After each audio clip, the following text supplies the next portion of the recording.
Birthed from the mind of comedian Raphael Bob Weisberg comes Bojack Horseman, a Netflix animated comedy about a once famous horse actor whose best years are far behind him. Now, Netflix has been in the original programming game for a bit now, and they really are building a reputation for quality, but Horseman represents a whole brand new world of original animated entertainment. Will Arnett soars as the voice of Bojack, a self-hating, substance-abusing, washed-up performer whose biggest claim to fame is a cheesy 90s Full House type show called Horsing Around. Think Sterling Archer if he was an actor instead of a spy. As the series begins, he's undertaking one last stab at relevance by writing his memoirs.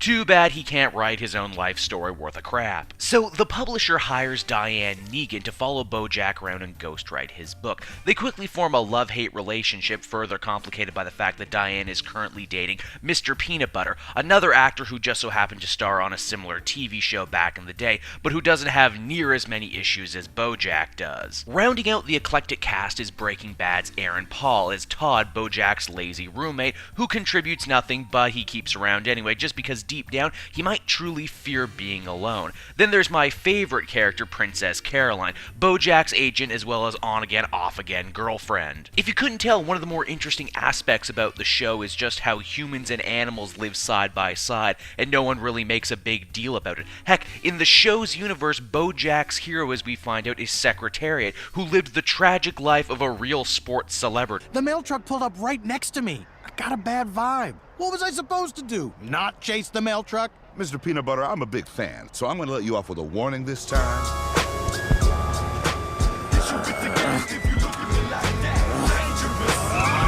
While Bojack starts off with witty, rapid-fire style humor filled with wordplay and season-long jokes and gags that make use of Netflix's binge-watching appeal, what makes the show stand out in my mind and really become something special is near the midpoint of the 12-episode run, wherein real tragedy enters the characters' lives, and suddenly the jokes get darker and darker. The series totally switches gears, but in the best way possible. One of my favorite episodes has Bojack doing a bunch of drugs and wondering what his life could have been if he never got famous. Introspection is a big theme of the show, and Bojack Horseman comes packing a lot of ideas about Hollywood, being an entertainer, living in LA, even some stuff about the troops that I was honestly not expecting but really enjoyed. But still, the whole thing is made relatable enough that anyone can digest it. On the animation side of things, it's not exactly a visual marvel, but it doesn't have to be. Everything has a nice pastel tone to it, which works for the plastic, fantastic LA setting that we have.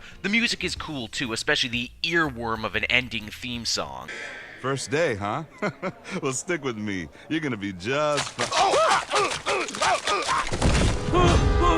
I guess what I'm trying to say is Bojack Horseman is a wildly unique, laugh-out-loud, funny, and strangely touching little show that is totally worth your time. The first season, as well as one Christmas special, is available now on Netflix. So, until next time, I was late to this fancy talking horse party, but now I'm glad to be here.